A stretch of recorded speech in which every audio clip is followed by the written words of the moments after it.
Hey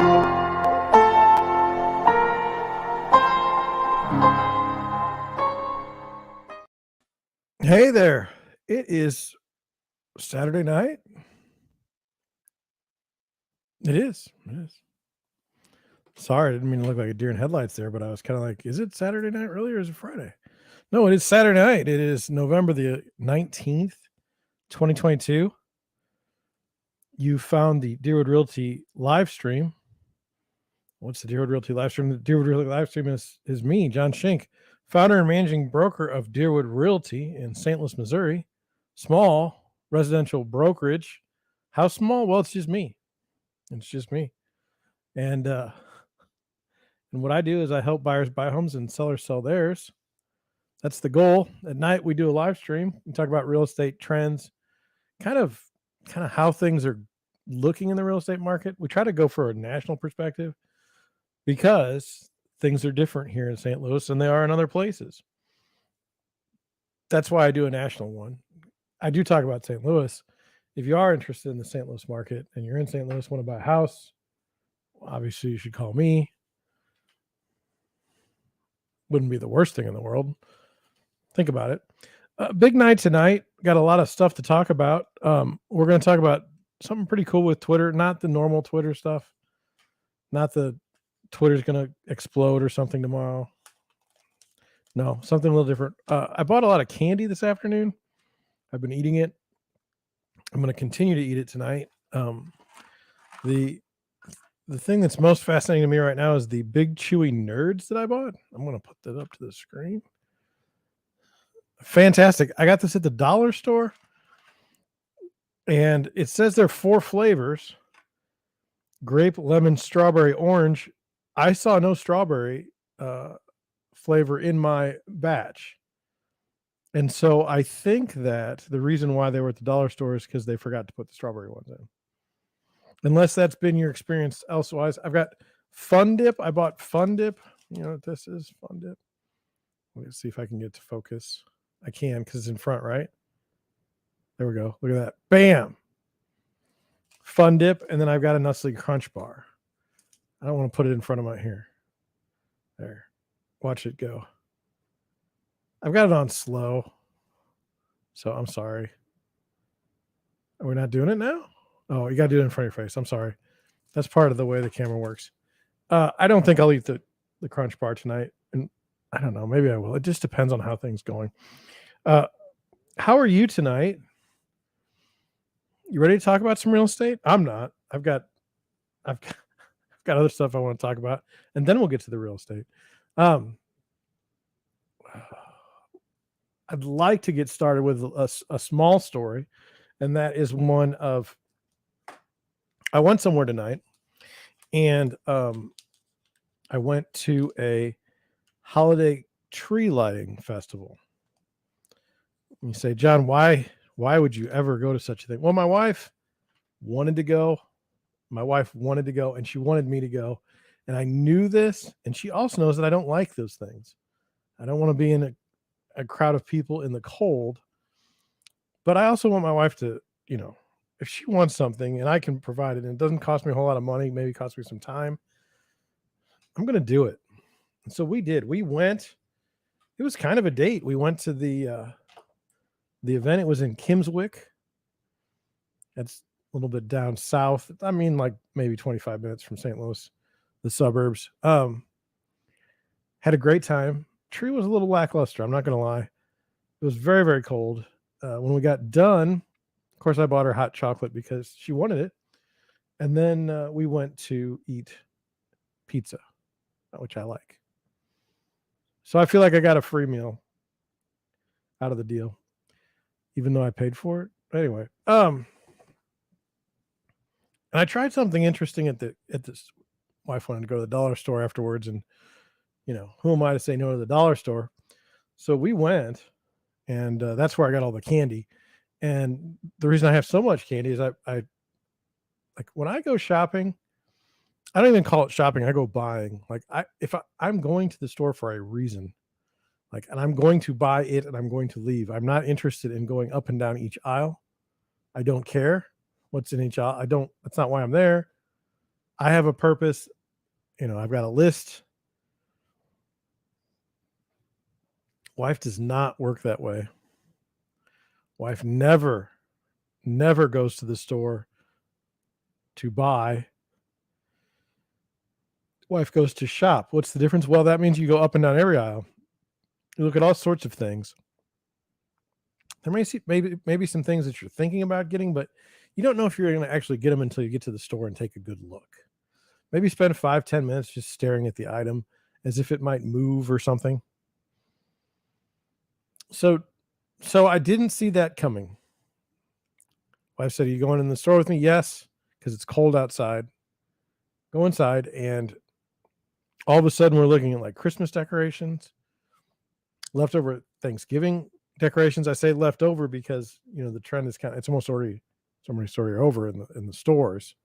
We're on to Christmas now. And then anyway, I got to the point, I bought some candy. And I said, look, the longer we stay here, the more candy I'm going to buy. It's like some way to provide some sort of incentive for her to leave the store, like after she found the things that she wanted. So that's why I have Fun Dip, Nestle Crunch Bars, Nerds. I bought some stuff for Anna.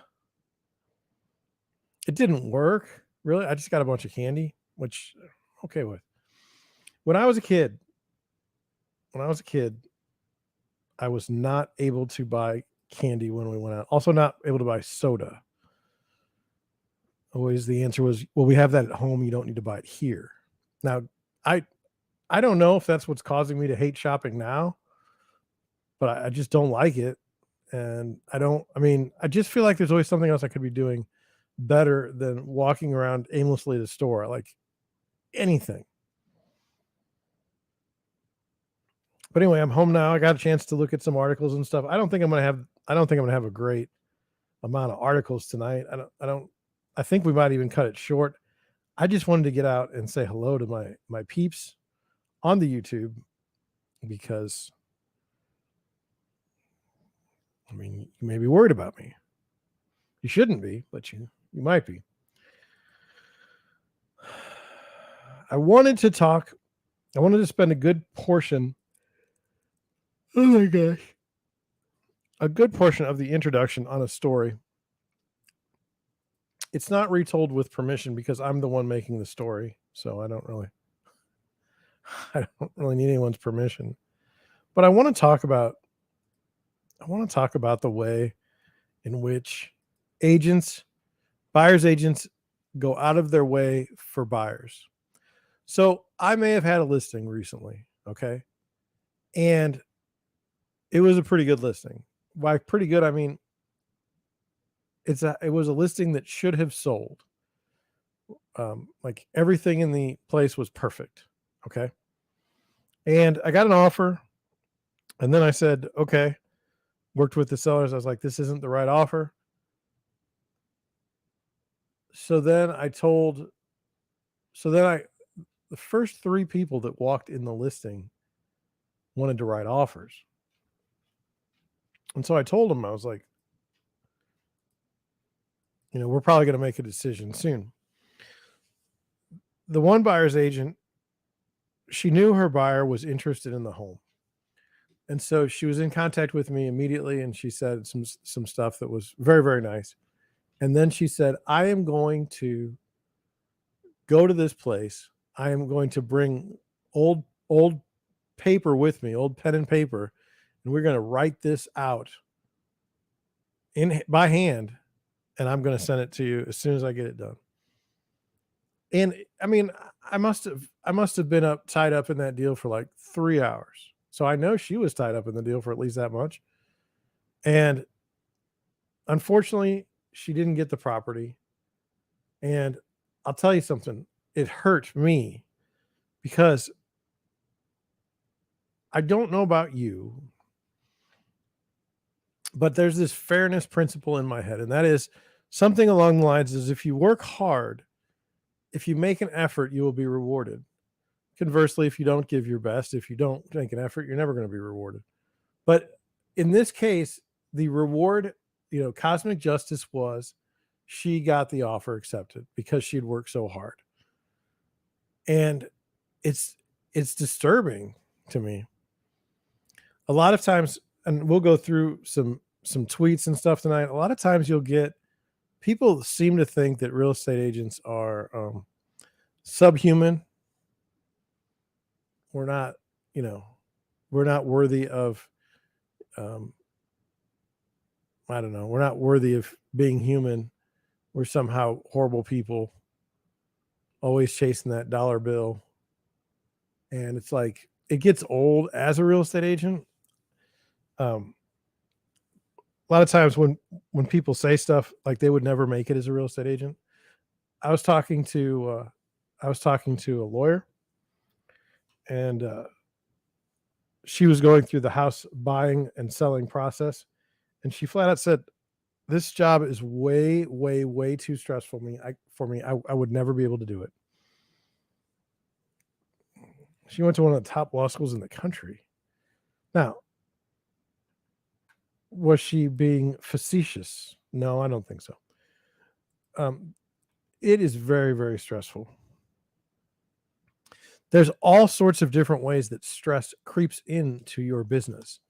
Let me just tell you what keeps me up at night with regards to stress. Okay. Number one, if I have no clients buying or selling homes, I can't be a real estate agent.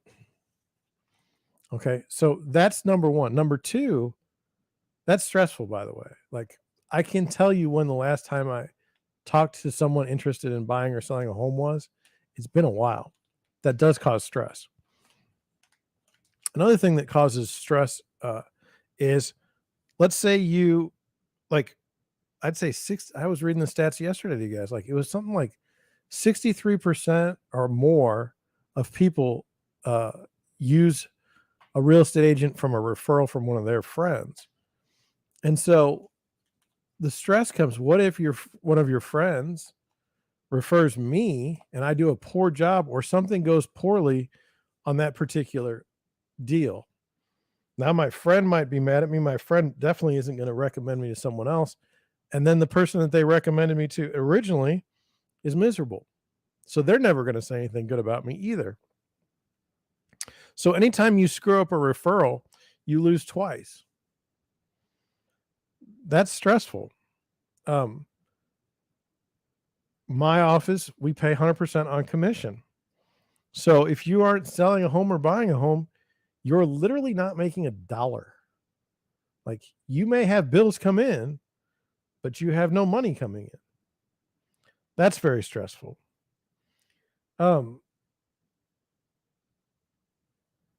Then you get to the negotiation process, either as a buyer's agent or seller's agent. I'll tell you what, if you don't feel some sort of empathy for all parties, if you don't feel some sort of empathy for your own clients as they go through the process of maybe writing an offer and then waiting on overnight to see if they got the house, maybe you have an angry buyer who wants more for inspections. Maybe you have an angry seller who somebody walked into their house without putting on their shoes or taking off their shoes. I mean, it could be any number of things. It's all coming at you, though. Like, you are the problem. You are the cause for the discomfort. And people don't forget that. I've always been kind of confused by something I see with marketing. And I'm just going to explain it to you like this. In my life, if I see market, now I'm from the Show Me state in Missouri, but I don't know if that's related or not. But when I see something,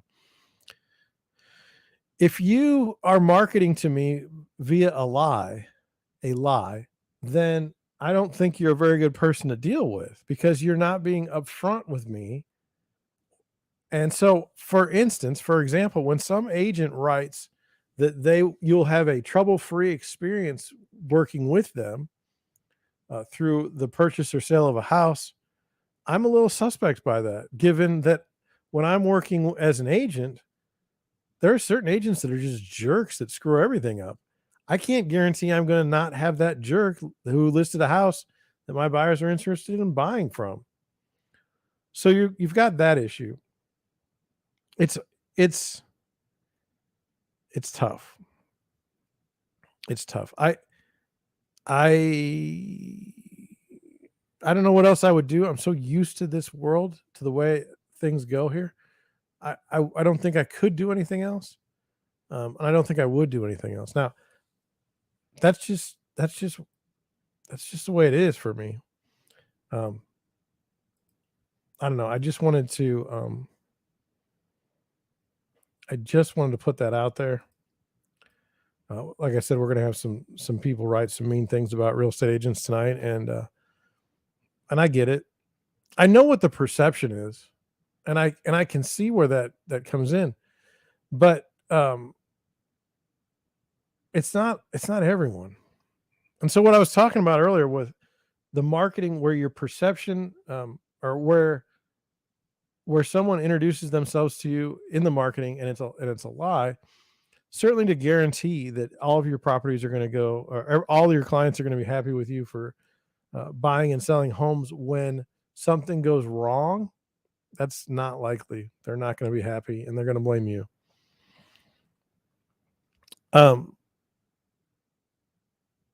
In my,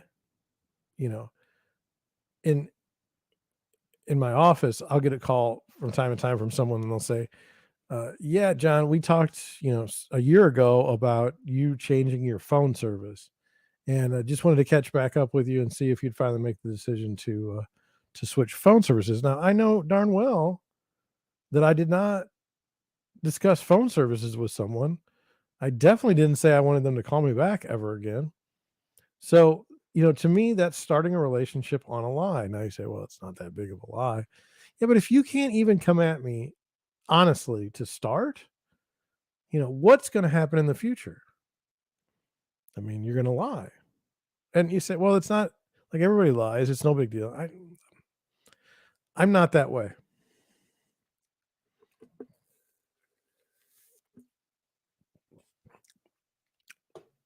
I do think that you can have a misunderstanding, but to out and out lie to people isn't isn't isn't necessary for me. I'll leave that up to the politicians. I'll I'll leave that up to your politicians. It's just ridiculous, the stuff they get away with, and they're protected by it. It's just ridiculous. So anyway, I just wanted to originally I wanted to just say to any agents out there who have gone out of their way for a client and it hasn't worked out, I'm sorry. I feel like I understand, and I what I would say is keep trying, keep giving your all. It's gotta turn at some point in time. Moving on, I wanted to talk about this story if I can get it up, because you know how I. Oh man, I think I messed that up. Okay, well, I'm going to do it a little bit differently now. Let me just check. Take. This story is not in Google Trends or anything like that, but I thought it was timely because everyone's talking about Twitter. Everyone's talking about Twitter on Twitter. I have no idea if people are talking about it outside of Twitter, but I've been paying attention to it, and I wanted to share this. I don't know if you guys have seen this article, but I thought it was very interesting. It says the cunning trick Elon Musk used to catch a leaker. Now, as far as I know, the Supreme Court has not found the leaker for the Roe versus Wade decision. I don't have an interest in arguing Roe versus Wade online at 9 o'clock on a Saturday night as a real estate agent. Okay, that's not what I'm interested in. What I am interested in is this. And I'll tell you, like I personally despise leaks of any kind to anyone. I believe that when you can't speak to people in private, when you can't speak to people and ask that things not be repeated, uh, and they are repeated, it's kind of disgusting. I also understand the nature of leaks for the most part. The nature of leaks being it's very designed is to hurt someone in a different position than you are. the best thing you could do, like say you're an employee and your boss has some sort of secret, the best thing you could possibly do is leak that, damage their reputation, and then you can have their job. And what I've noticed in the press over, I'd say, the past 20 years, they seem to not be able to grasp the concept of, um, you know, government planting stories within their media. They seem not to understand that, like, they're being bought off by like pharma. It's very, very odd to me. But anyway, getting back to this article, the cunning trick Elon Musk used to catch leaker. Now, look, I don't like. I mean, during the Trump years, all of the leaks were ridiculous. Notice how there's very few now. It's not because Trump did anything wrong. It's because they didn't want him in office. That's it. That's the reason. They got their guy in the office now, and they're happy. There won't be any leaks. Why aren't there ever any leaks when Biden does something? It's a very odd thing. Wanted to go over this, so let's talk about this because I feel like when there are leaks, especially in the government, I feel like that no one's really investigating that. It's the same thing as when a member of the elite ruling class testifies before Congress. If you're a member of the elite ruling class in the United States, you don't need to tell the truth. You put up your hand and say you're going to tell the truth, but you don't tell the truth during a hearing, ever. What benefit could that possibly serve you? You could go to jail for confessing to some sort of crime. But if you just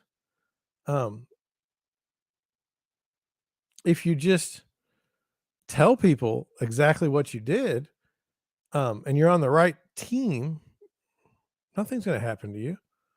Nothing's going to happen. And that's why I also hate congressional investigations. They're not going to do anything. They're going to send you a strongly worded letter at the end of the day. So I have no respect for those things. But anyway, let's go over this article. It says Elon Musk revealed a clever trick he used to discover who was leaking Tesla emails to the press over a decade ago. The revelation comes after Musk sent a midnight email to large numbers of Twitter staff and enabled a fork in the road. The email told employees they have to be more hardcore if Twitter is to succeed in an increasingly competitive world. Staff members who received the email have been given until 5 p.m. Eastern time on Thursday to accept the terms. Otherwise, they will receive the same 3-month severance package given to the employees who lost their job during Twitter's most recent mass layoff. So it seems like we're always getting a lot of information out of Twitter now. I don't know if it's all real. I don't know if any of it's real. So maybe Elon Musk is trying to find leakers. I know he's working on a lot of things at once. It says some employees may accept the new challenge, especially as other big tech companies have made layoffs of their own and frozen hiring. Others may see it as a way out. A large number of Twitter staff members seem disgruntled following the takeover, and several who have criticized Musk, his company, or the actions he has taken since buying the social media platform have been fired. Fired or left. Not unusual. That's one of the more striking things to me in this situation is the press's inability to understand basic hiring and firing in the United States. Like how basic businesses run, they can't seem to figure that out. Like, it's weird. The discontent among the remaining staff also means leaks detailing Musk's actions and plans have become quite common. The fork in the road email is no exception, and multiple news organizations had access to it shortly after the Twitter's employees received it in their inboxes. However, if Musk's previous actions are anything to go by, this particular leak could cost the employee or employees responsible dearly. It says earlier today, Musk responded to a tweet asking about how a data breach at a Tesla was handled. The incident, which allegedly occurred in 2008, appeared to involve an employee who was leaking confidential company data to the press in exchange for money. Musk seemed to confirm the story and expand on it. After describing the events as quite interesting, He went on to say, we sent what appeared to be identical emails to all, but each was actually coded with either one or two spaces between sentences, forming a binary signature that identified the leaker. Now, this goes back to something in my own lifetime that has kind of, I think, changed. We took typing. We took typing in high school. We had computers, but we had to type, on the QWERTY keyboard. But we were taught in that class that there's two spaces after a sentence and one space after a colon. Like, that's how it goes. And so it's interesting for me to see that if they're coded with one or two spaces between sentences, and that formed the signature, that was just a brilliant way to do it. Now, I'm not watching this ad anymore. I mean, come on. If you're being distracted by it, I'm sorry. I was very uncomfortable with it. Let's go. Let's continue here. So he says, there is no confirmation or suggestion that similar code was worked in the mass email Twitter sent out this morning, but it is also worth noting that the incident at Tesla will have involved a handful of initial suspects, as opposed to the thousands of employees who may have received this morning's emails. According to Forbes, Tesla only had 363 employees that year, and not all of them would have had access to confidential company data. While it's likely any kind of code while it's unlikely any kind of code was worked into this morning's email, it's still possible. The email itself contained roughly 139 characters and 143 words. Very subtle. God, I'm tired. I'm sorry. Very subtle changes to spacing and punctuation could be added to form thousands of different but incredibly similar looking emails. Different typos could also be used, though they may be easier to pick up on. Although many of the employees will choose to take the severance package and will be glad to be free from Musk, if one of them leaked the email and Musk improvement, there could be dire consequences. I don't believe what I'm reading about Twitter in the mainstream media. When CBS News says they're out, they're not even going to do anything on Twitter anymore. If to be quite honest with you, I don't know that they were doing a whole lot on Twitter in the first place, and I don't really care. So, let's just look at it. If there's a major story breaking and it's not being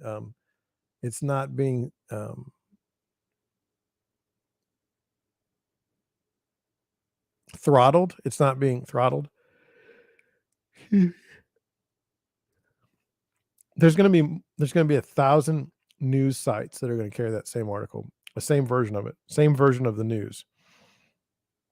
And so if CBS decides that they're not going to play in the Twitterverse, whatever information that does come out, it's just going to be shared and responded to by everyone.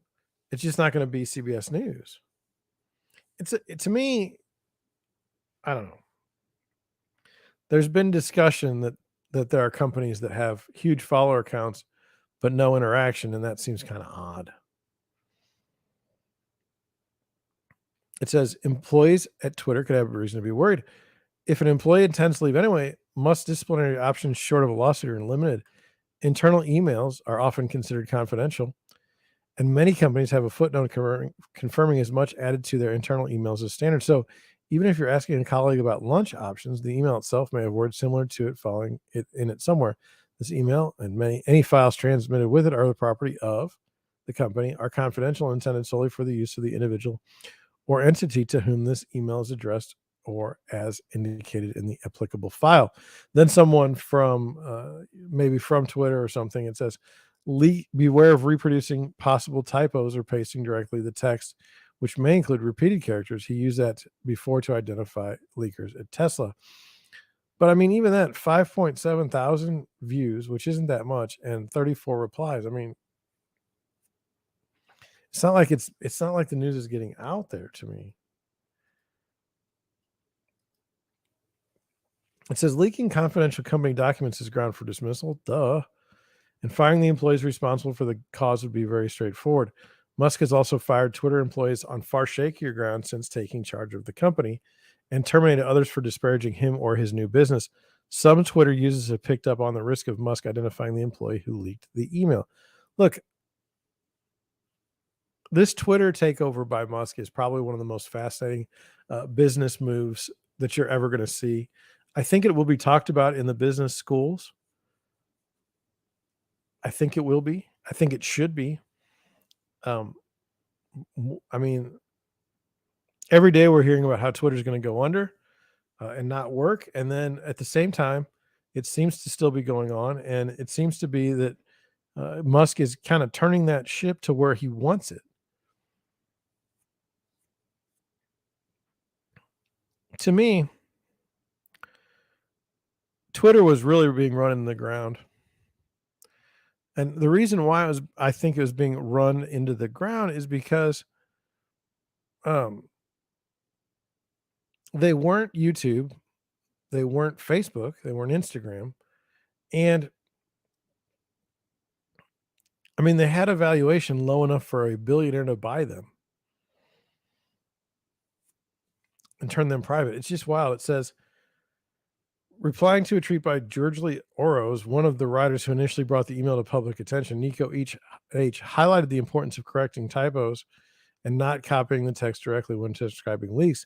In an extreme case, a breach of confidentiality can lead to a lawsuit. As Up Counsel explains, an employee can be sued for breach of confidentiality if the employer can prove it suffered monetary damage as a result of the leak. But Musk may have had a hard time proving the leak was damaged Twitter's reputation and the company lost money as a result, especially considering how much Musk's actions may have cost the firm in recent weeks.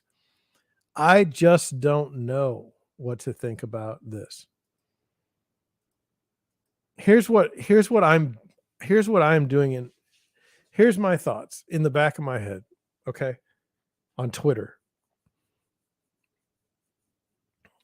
Musk knows that the staff that was currently in place and the current way of doing things was leading to losses for Twitter quarterly.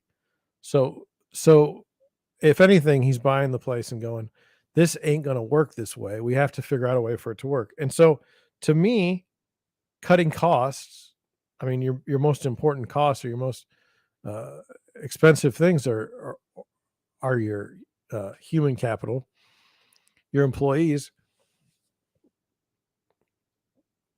What do you do? Get rid of a bunch of them? Okay.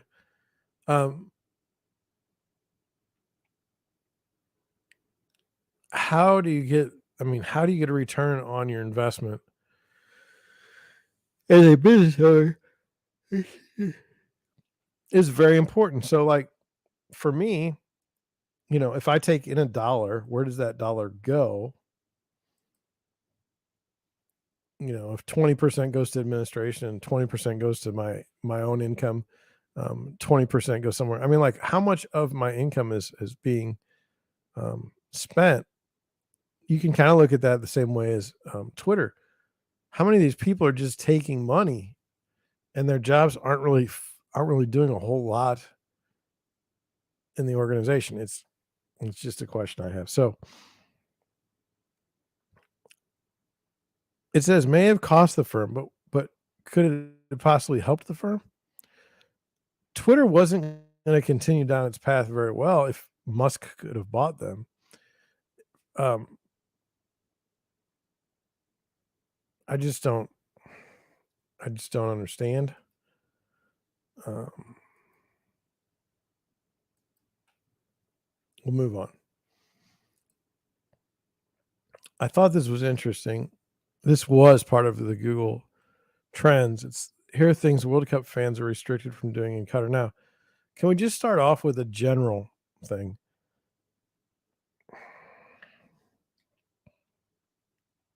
I feel like as an American, if I go to someone else's country, I'm a guest in their country, and I should follow the rules that they've set forth for their people.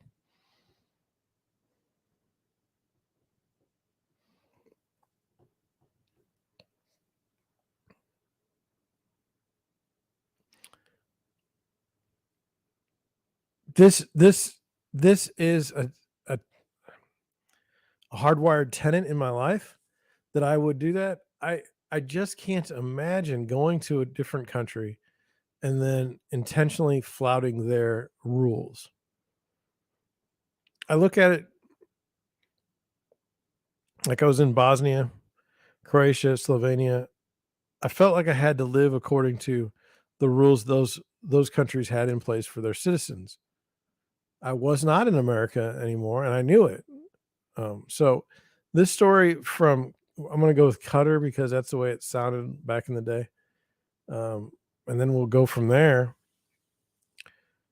World Cup is equal to. Well, I don't care about that. It says the World Cup is equal parts sporting event and international celebration, and for many fans, alcohol plays a larger role. That's been true in stadiums and in bars that open early or stay late to show games.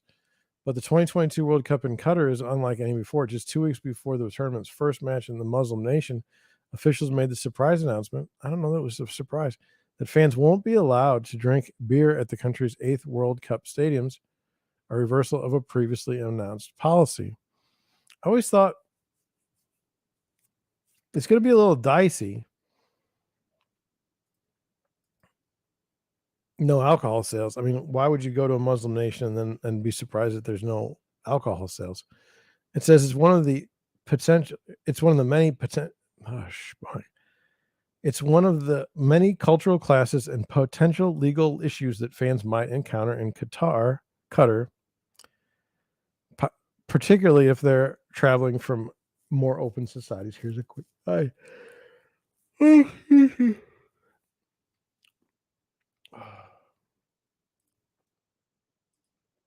Says the World Cup will be drier. For a sign of how dramatic the shift in Qatar is, consider that FIFA successfully pressured Brazil to change its federal laws to allow alcohol sales in its stadiums before it hosted the 2014 Cup, overturning a ban that had been enacted due to violence at its stadiums. Alcohol drinks are part of the FIFA experience, World Cup, so we're going to have them. Then FIFA Secretary Jerome Valk said in 2022 or 2012, excuse me if I sound a bit arrogant, but that's something we won't negotiate. But that was then. In Qatar, regular phones won't have access to alcohol at matches. Only spectators in the stadium's high-end luxury suites will have easy access to booze. One of the stadiums, outside of the stadiums, fans can still drink at special World Cup gathering spaces or at specially licensed restaurants, bars, and hotels around the country. In general, the public consumption of alcohol is illegal in Qatar, an offense that can bring up to 6 months in prison and a fine of more than $800. Anyone smuggling alcohol in the country can face up to 3 years in prison. It says fans face religious restrictions. Well, no duh. You're in Qatar. Islam is the official religion of Qatar, and anyone found to be proselytizing for other religions or criticizing Islam may be criminally prosecuted, the State Department said in a fact sheet about Qatar for the World Cup visitors. For World Cup visitors. Okay, it says it's not safe to assume you can practice your faith openly. Qatar allows some non-Muslim religious practice in designated areas like Doha's religious complex, but all faiths are not accommodated equally, the U.S. agency said. Why would you assume that you can practice your faith openly?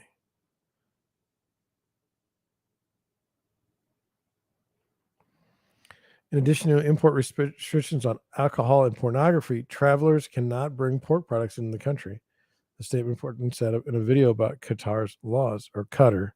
I'll get it eventually. Public speech is also limited. Speech that's deemed critical of the Qatari government could trigger an arrest. Those laws apply both to spoken words and social media. So if I say the Biden administration sucks,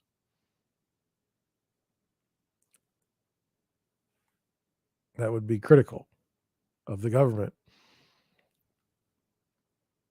And I'm not so sure that the NSA isn't already listening to all your conversations and didn't just already hear that and put my social score down a little bit.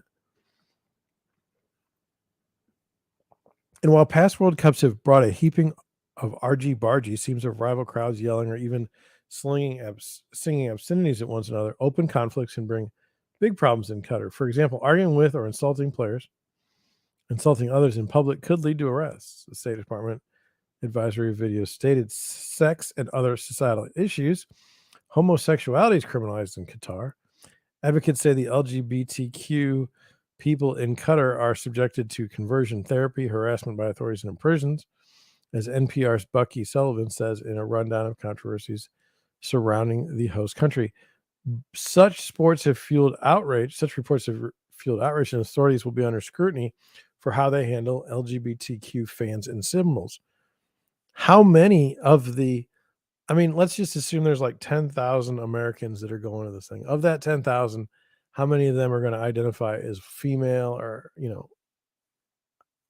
when they're biologically male? What's that going to be about?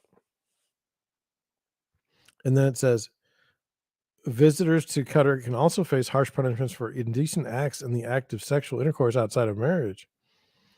Recriminations range from a fine or 6 months imprisonment for anyone found to have committed immoral actions or gestures in public, up to 7 years in prison for someone having sex outside of marriage.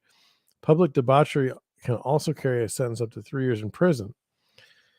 If a pregnant fan goes to Qatar for the World Cup, they should be prepared to show a marriage certificate if they need prenatal care, the State Department said.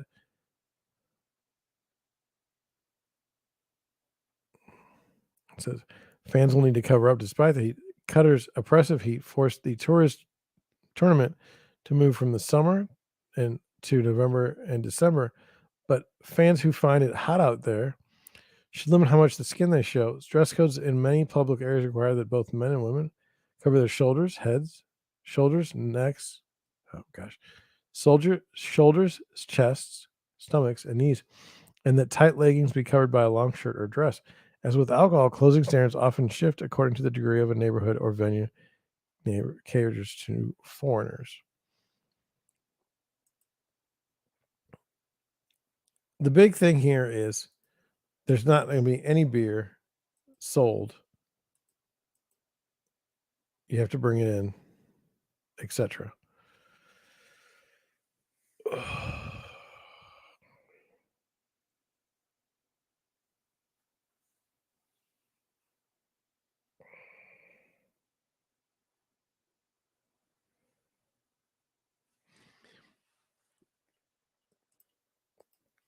Wanted to get into some tweets.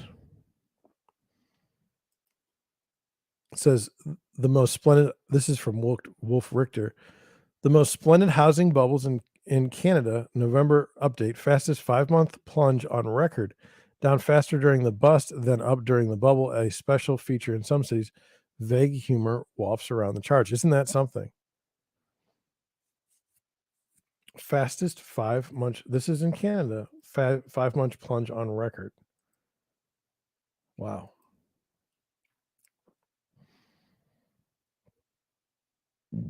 Excuse me. Kira Mason, she is a real estate agent, I believe, in Philadelphia. I will listen to her. Home buyers, it's a great time to go big on your starting offers. Go ahead and set that low anchor. Ask for that seller assist.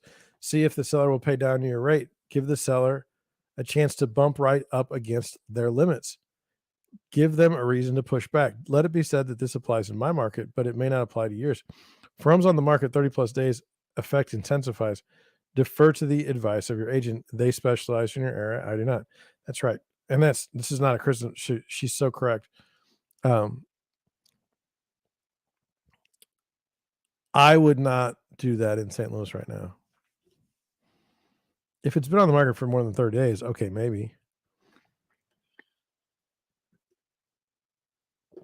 But I'm telling you, like, right now in St. Louis, a well-priced home will sell first weekend out if it's marketed right and priced right.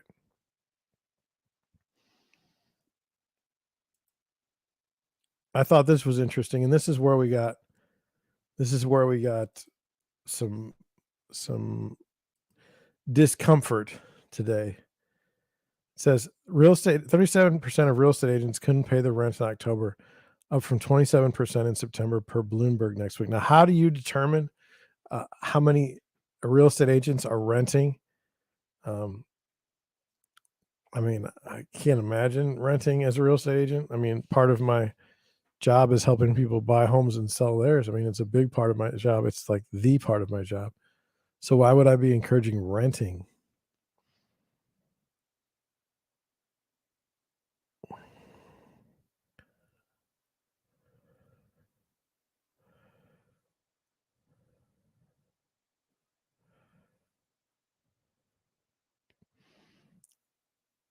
It says It means this guy writes, it means we have 37% more real estate agents than needed. Lots of people already knew this. The TikTok trend of passive income with rental properties is probably one of the worst trends for humanity. And then it says the Airbnb one, and then it says, I'm certainly not a supporter of conglomerates owning the rental market either, but I certainly don't want the market ran by a bunch of young adults who assume you simply purchase property and then set it and forget it. And then it says 98% of those agents got their license in 2022. Then we got this weird. I mean, like you look at Twitter and some of this stuff that's written is fascinating. It says on the comments, it says, my real estate agent keeps telling me how now is the great time to buy. I wonder why. Somebody else wrote, because it is. Rates are high and property values have still increased or at least plateaued in most markets. If we really believe a recession is coming, the Fed will be forced to lower rates. At that point, values will increase again. I don't see it that way. I see that the market, a recession has already arrived, number one. I see that when the Fed lowers rates, it will be because they over tightened and threw unemployment out of whack. And then you've even more out of whack. I apologize. And we just run into stagflation head on.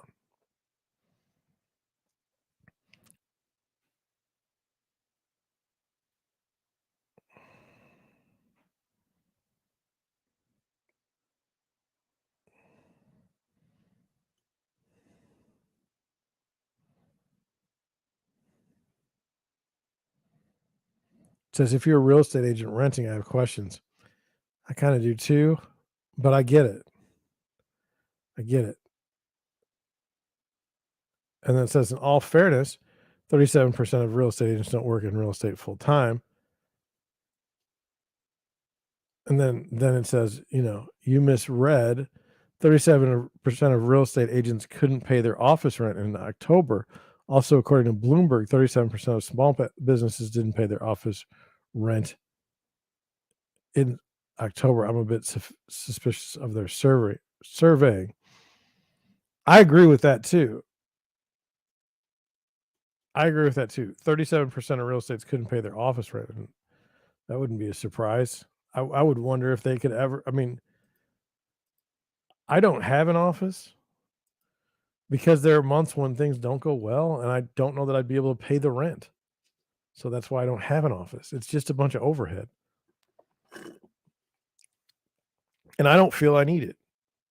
I don't think people say, "Oh, I'm not going to use him because he works out of his." Oh, I'm very sorry if it messed up the microphone. They don't say, "I can't use that guy because he doesn't have an office." I have a home office, and you say, "Well, where would we meet you?" We'll meet at your house. Meet at a coffee shop. No big deal.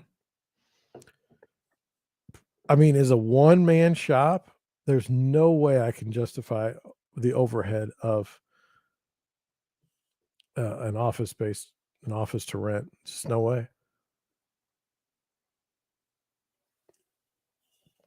And I was doing this before the Rona virus.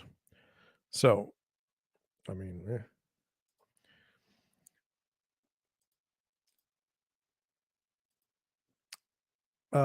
I thought this was kind of important. It says, big wave of layoffs, especially recently for big tech. P.S. This list of layoffs doesn't include 20% both Coinbase and Snap and 32% from Peloton. Either way, it's a sign that 2021's boom is now a compounding bust. The part that I wanted to talk about was when revenues fall, layoffs come, and that's as inflation keeps going up. Now you say it's not going up because it only went up 7.7% last month and not 7.9%. Anyway, when people start losing their jobs, okay, the revenue in many companies is going to go down as well because people aren't going to be buying things. And so when that happens, we've got a serious issue. It's just bad. It's just a cycle. It's also a circle. It's like it shows how everything's connected. It's rough. Darth Powell, who I probably borrow from every night, great situation, says, just so I understand, I'm supposed to feel bad for the people driving new cars they can't afford, living in big houses they also can't afford when they lose their jobs. Am I doing this right? I could not be more in agreement.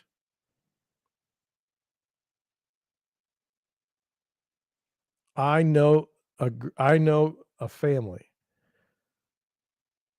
The husband is always, got a CEO or equivalent job somewhere. The wife is fine. I can't tell you, every single week they talk about how poor they are or how they may not make ends meet and how you should feel sorry for them. And it's not just a financial thing with them. I've never I don't understand it 100%. I've worked on it, but I just don't get it. Their whole shtick is feel sorry for us, we're millionaires.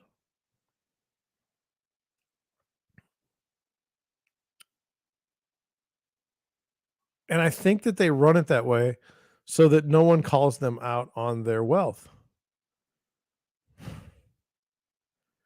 Oh, you've got a medical problem. We feel so sorry for you.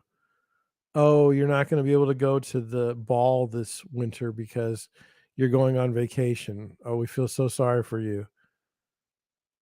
And it's just a disaster. I just hate those people. It just make me sick.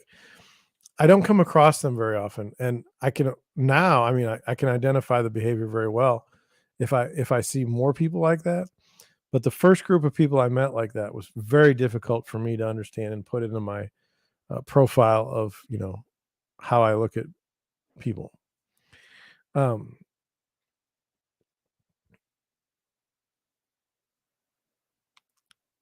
yeah, they're not worthy of your empathy. They would not give you empathy in their spot. Lance Lambert, 10% of Phoenix listings are priced below what the seller bought it for.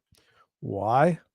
Well, Phoenix was one of the highest iBuyer locations in the country.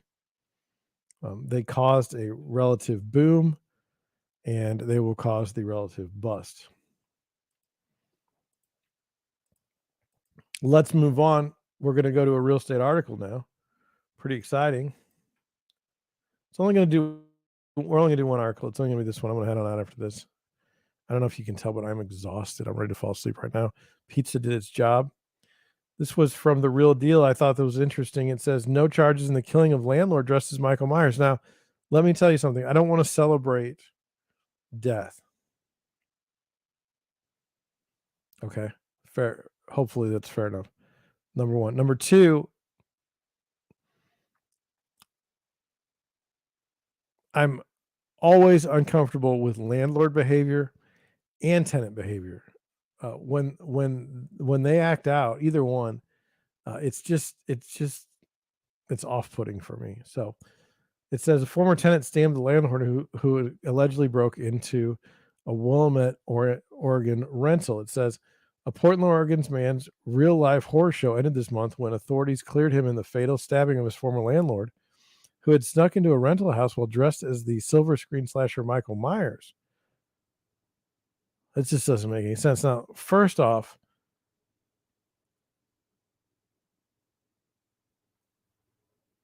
we don't know if he deserved to be cleared, even though he was cleared. It says prosecutors and police determined the unnamed former tenant acted in self-defense when he stabbed the landlord, 46-year-old Justin Valdivia, with a sword after Valdivia allegedly attacked him with a hammer and a pellet gun on September 15th.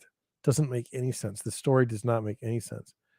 And just so you know, it wasn't like it was Halloween. It was literally September 15th. Valdivia, while clad in a blue jumpsuit and a mask for the famed Halloween serial killer, allegedly appeared unannounced at 1 a.m. in the house he rented to 4 people for $750 each per month. The former tenant, who had recently moved out but was staying in the home as a guest, was alerted that someone was inside the home due to a makeshift alarm being triggered. Oxygen reported. Okay. This statement, though, the former tenant who had recently moved out but was staying in the home as a guest, that's messed up. Something's not right about that. When he saw the intruder, the former tenant grabbed a sword that he had kept wedged inside a couch for easy access, because everyone keeps a sword in their couch. Following a struggle, fatally stabbed Valdivia, according to the Wilmette Week. Another tenant unsuccessfully attempted to perform life-saving measures to Valdivia, who died at the scene. The pellet gun found near Valdivia's body was painted black to resemble a real firearm. I don't even understand. What was he doing? What are you going to do with a pellet gun? While it was unclear, while it was unclear that what led Valdivia to enter the rental home, tenants told investigators their relationship had deteriorated with the landlord, whose behavior had allegedly become increasingly erratic. Specifically, they claimed that he had twice threatened them with a knife and, in separate incident, attempted to illegally enter the rental home in the early morning hours. What is going on here? Like, why was he threatening them with a knife? Were they not paying the rent? What precipitated this behavior? Nothing. And then what is this attempt to illegally enter the home in the early morning hours? I don't even understand that. Like, what, he just took his key and he just walked in? It said the man who'd stabbed Valdivia had become so concerned with his behavior that he began recording their interactions. Another tenant moved out early in September due to Valdivia's behavior, according to the local news outlet. Valdivia's son, Daniel, however, disagreed with the decision not to prosecute, claiming he had been told by prosecutors that there was no struggle between Valdivia and a former tenant and that Valdivia had lowered the pellet gun before being stabbed. David Valdivia also said that the former tenant was an illegal squatter, not a guest, who was telling others in online message boards not to rent from Valdivia. I just don't know what what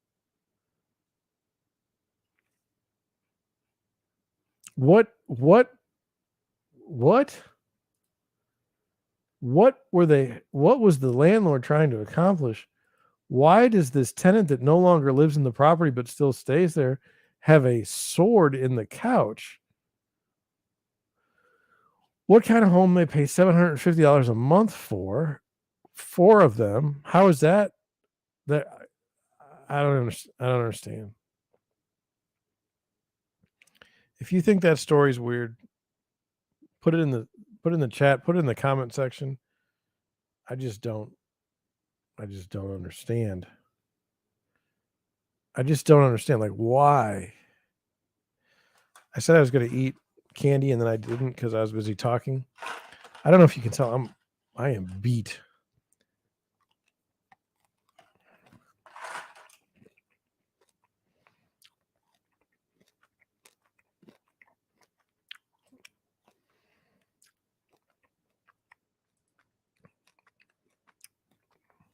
Well, what did we learn tonight?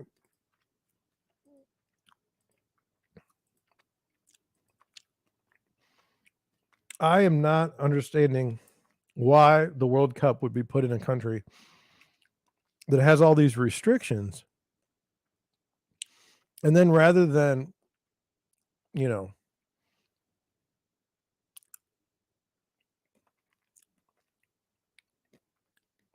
being a good guest in a country, you would just complain about it and rail on it and then try not to pay attention. I don't want to make any remarks about the sexuality stuff because I don't understand it. I mean, I'll say it like, I don't think this is too.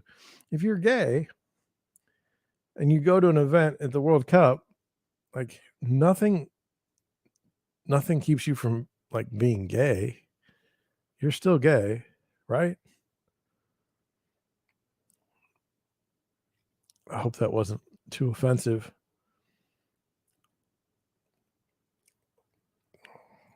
I mean, I don't understand. I'm trying to say I don't understand.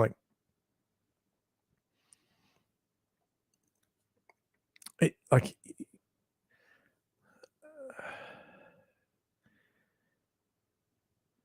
if you buy a ticket to go to Qatar and you're gay,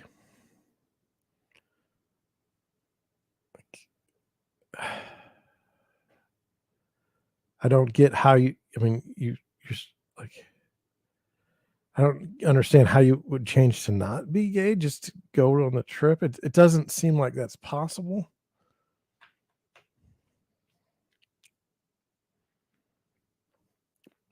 I think it's wrong when you say, hey, we can't have alcohol at this event. And then you go there and you say, look, to have the event, you're going to have alcohol. And they say, look, it's not happening. And then only the richest of the rich can have the alcohol in the stands.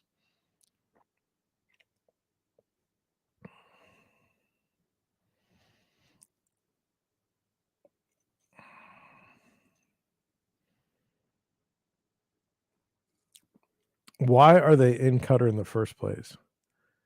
It's because Qatar paid the most money for them to be there.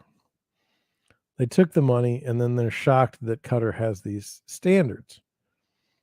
You don't have to agree with the standards, but then to go over there and tell them that they need to change theirs because you're the World Cup is just off-putting. I think that the best move would have been, are we going to a free society or not? If we're not going to a free society, then we need to understand that they're going to have differences of opinion.